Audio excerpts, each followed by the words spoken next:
I want to tell you about a plan you can follow which takes only a little time each day, 5 days a week, and which brings results out of all proportion to the time spent. For a moment, consider the things your mind has brought you. Everything you have, your work, your relationship with your family and others, your philosophy of life, all come to you as a result of using your mind. Now consider the estimate made by experts. You have probably been operating on less than 10% of your mental capacities, much less. Dr. Herbert Otto, psychologist, educator, and chairman of the National Center for the Exploration of Human Potential, reminds us that many well-known scientists, such as the late Abraham Maslow, Margaret Mead, Gardner Murphy, O. Spurgeon English, and Carl Rogers, subscribe to the hypothesis that man is using a very small fraction of his capacities. Margaret Mead quotes a 6% figure.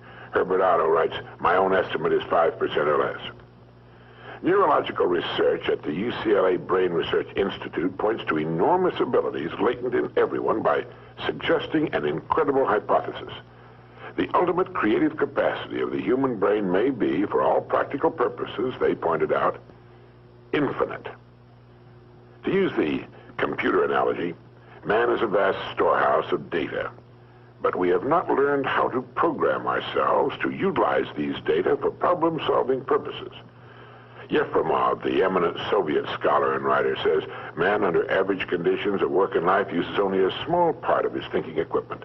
If he were able to force our brain to work at only half its capacity, we could, without any difficulty whatever, learn 40 languages, memorize the large Soviet encyclopedia from cover to cover, and complete the required courses of dozens of colleges. Now, this statement is hardly an exaggeration. It is the generally accepted theoretical view of man's mental potentialities. Now, how can we tap this gigantic potential? Well, it's a big and very complex problem with many ramifications. But as Herbert Otto points out, it is clear that persons who live close to their capacity, who continue to activate their potential, have a pronounced sense of well-being and considerable energy. They see themselves as leading purposeful and creative lives. If everything you have is the result of using just 10% of your mind, consider for a moment what it will mean to you and your family if you can increase this percentage. Now, none of us, as a rule, has the slightest notion of the real capabilities of his mind. But believe me when I say that your mind can be compared to an undiscovered gold mine. And it makes no difference whether you're 17 or 70. Look at it this way. Your goal is in the future. Your problem is to bridge the gap which exists between where you are now and the goal you intend to reach. This is the problem to solve.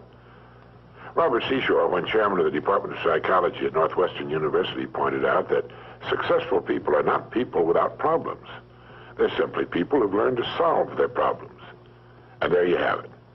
Living successfully, getting the things we want from life is a matter of solving the problems which stand between where we now are and the point we wish to reach. No one is without problems. They're a part of living. But let me show you how much time we waste in worrying about the wrong problems. Here's a reliable estimate of the things people worry about. Things that never happen, 40%. Things over and past that can't be changed by all the worry in the world, 30%. Needless worries about our health, 12%. Petty miscellaneous worries, 10%. Real, legitimate worries, 8%. In short, 92% of the average person's worries take up valuable time, cause painful stress, even mental anguish, and are absolutely unnecessary. And of the real, legitimate worries, there are two kinds.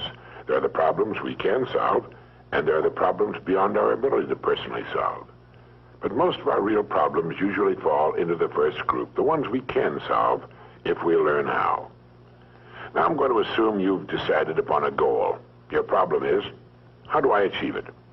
Your goal may be a promotion, a greater income, a beautiful home. It makes little difference what your goal happens to be.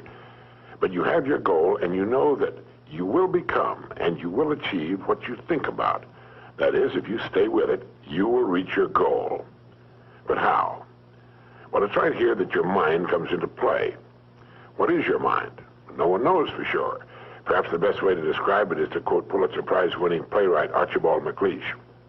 In his play, The Secret of Freedom, a character says, "The only thing about a man that is a man is his mind. Everything else you can find in a pig or a horse." That's uncomfortably true. The human mind is the one thing that separates us from the rest of the creatures on Earth.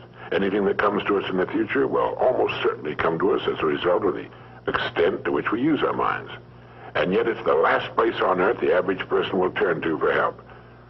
In order to reflect just a moment on the human mind, consider what it's accomplished. Human knowledge has advanced more in the past 50 years than in all the preceding 10,000 years of human civilization.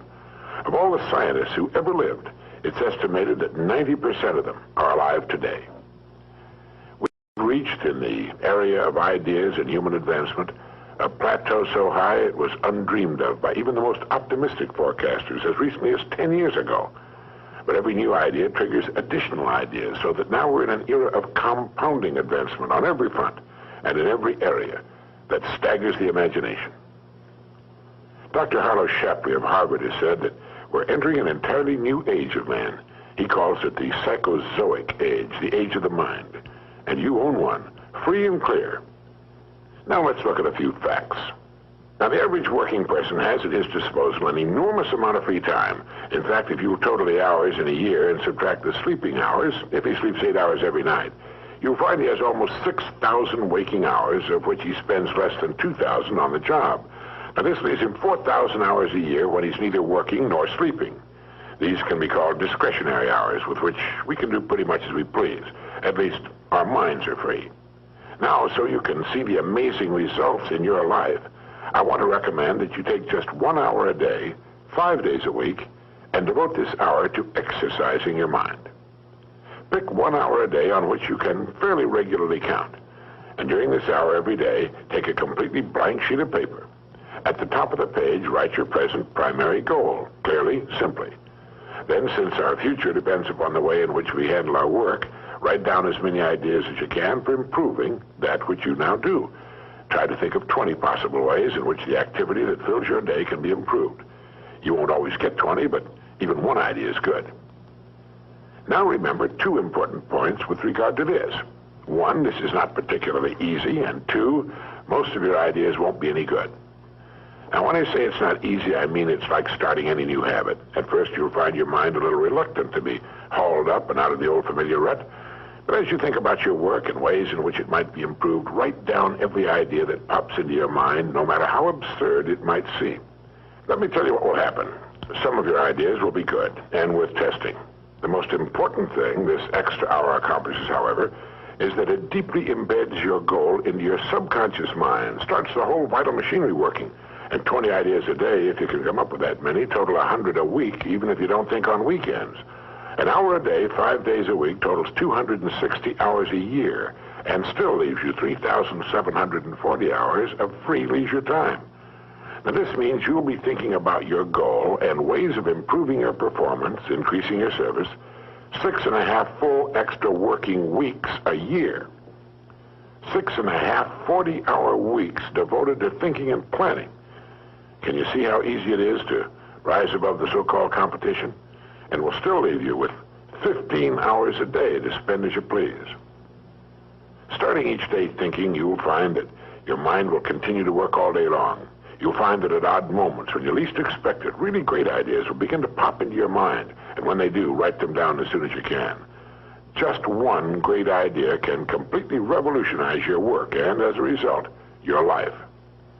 If you want to develop the muscles of your body, you take daily exercise of some sort.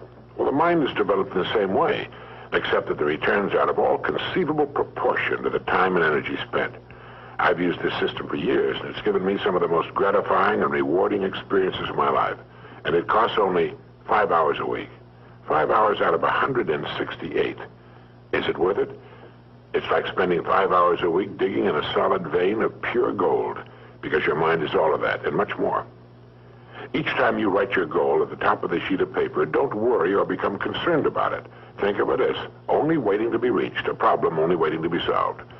Face it with faith and bend all the great powers of your mind toward solving it. And believe me, solve it, you will. Now let's briefly recap. This week, start spending 1 hour each day getting as many ideas as you can. Try for 20 a day on ways to improve what you're now doing. Remember, the achievement of your goal very likely depends upon it, as does your whole future. 2, If everything you now have is the result of using, say, 5 to 10% of your mental abilities, you can imagine what life will be like if you can increase this figure to 20% or more. 3, successful people are not people without problems. They're simply people who've learned to solve their problems. 4, don't waste time and energy worrying about needless things. 40% of them will never happen, 30% have already happened and can't be changed, 12% are needless worries about our health, 10% are petty miscellaneous worries, and only 8% are real. Try to separate the real from the unnecessary and solve those which are within your ability to solve.